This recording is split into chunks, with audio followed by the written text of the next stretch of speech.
Hey guys, my name is Faruk. I'm a game developer, and I was thinking about my game that I'm currently developing.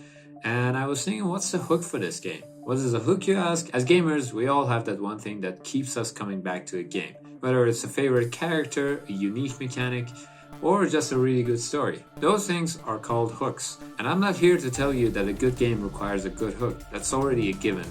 If your game doesn't have any hooks, good luck selling that game.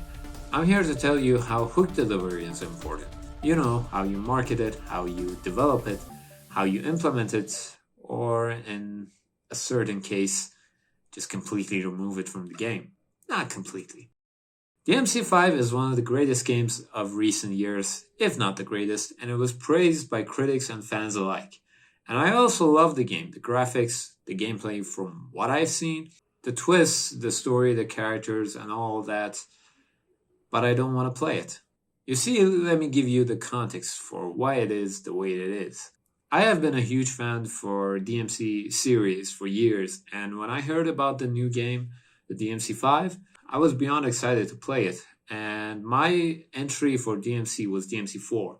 In DMC4, Nero, the new character, has a devil arm. They call it the Devil Bringer for some reason. It was the hook for me. Aside from the great combats, how stylish it looks, how great animations, and the story was good as well. But it was the hook for me. It was the one feature that kept me going like really strong. Other things was great as well, but that was the one thing. The sick, outlandish look that was unique and the great animations during gameplay or cinematics.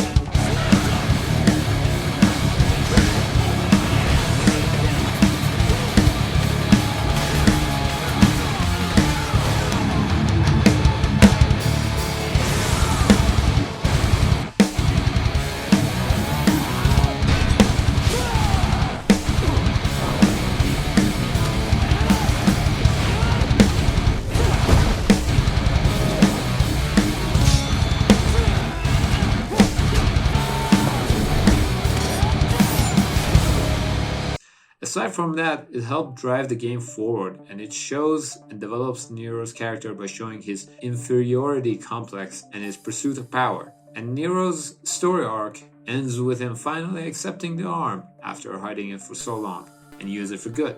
And that's all good and dandy until, well. Get back inside now!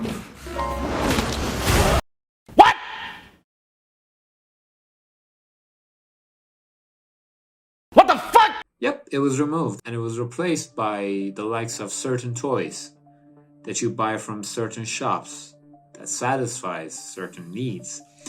Which I should give the credit to the developers. It pushes Nero's combat kit like a lot. You have so many options with it, and if this mechanic was in any other game, I would love that game for that particular mechanics and development of the combat. But this is just a joke, and the developers gets it.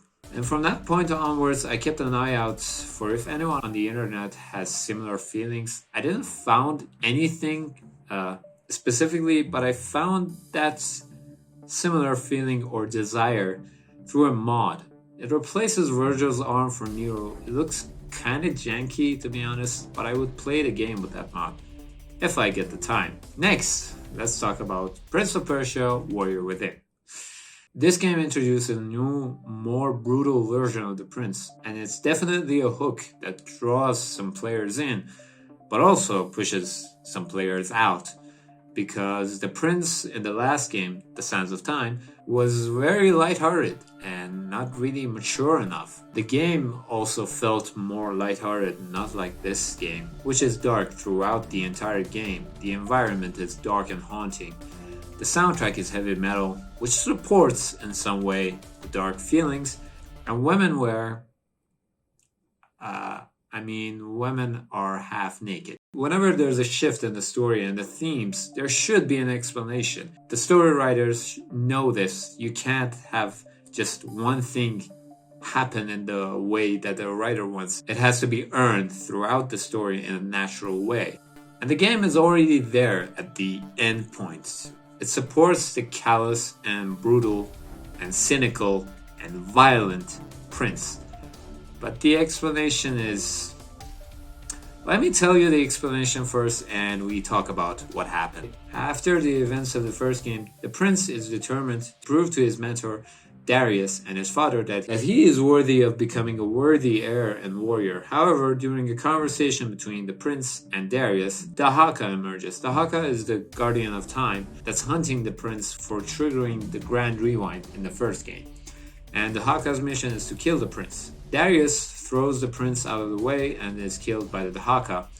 The Haka hunts the prince for weeks after the event until he finds a way to restrain it. After that, the prince finds the MacGuffin, which holds power. The prince intends to use it against the Haka. The MacGuffin is held in India, and despite the treaty between Persia and India, the prince convinces his father to attack India. During this time, Prince and his father begin to disagree on stuff, and his father is getting angry at him. Prince finds the MacGuffin and releases some monsters. Those monsters wreak havoc and causes the death of his mother. His father, obviously furious at him because he started a war with India, which they made a treaty, I think, at the end of the first game, and now caused her wife to die. And the prince tried to explain what's happening, the events of the first game and the Dahaka thing, but he does not believe it. After some battles, the prince fixes his mess, but the Dahaka will come after him and he knows it, so he wants to find another way. 7 years passes, and the prince is still haunted by the Dahaka, unable to eat or sleep. Prince has become a dark and callous shell. Then the game starts. That was a good explanation, right? That was a good backstory. Where I get it? In the Nintendo DS game. The game released 1 year after The Warrior Within. Yeah. To be fair, there are some hints that the development of the game was cut. The cinematic that showcases the war with India is in the game. Not in the game, you won't encounter this cinematic normally, but you can see it. And there are some unused dialogue in the game files as well.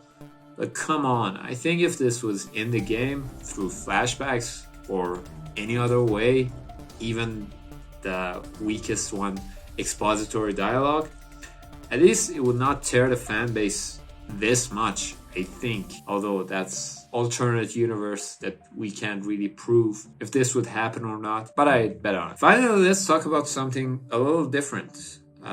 The hook that I'm talking about is obscure mechanics. Some games and genres do need those things, and Path of Exile is a great example of this.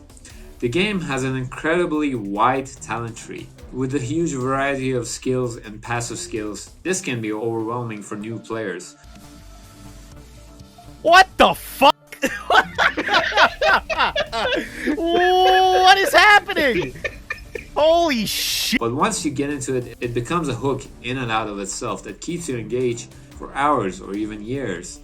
And this is what invites the new players of the genre. Oh look, so many options, it will give you a good experience to obtain the knowledge and the learning curve and mess around and make some good character to beat the game. And also keep you interested to make more characters and have even more fun. And while I consider myself an avid fan of the genre and spent a great deal of my time on games like Diablo 2 and Grim Dawn, now I'm afraid to even consider playing Path of Exile because this requires so much of my time that I don't have currently. There's also some talking points that it makes the players look up guides and all of that. I don't want to get into that, but the delivery is top notch. The way that it was implemented, developed, built on. And yes, the hook delivery in this game is so good that I'm afraid to even begin playing. And according to our explanation, at least the one that I gave you, can you even call that a hook? For me at least. And for many players, I assume. And there you have it. A video about hooks and, more importantly, how you deliver them. If you liked it, like it. If you want to see more videos about the games like these, please subscribe. And what are your thoughts on this? Do you agree? What are some other games that I should look into if you are interested to see a video like this? And I think with that, the outro is complete, and bye-bye.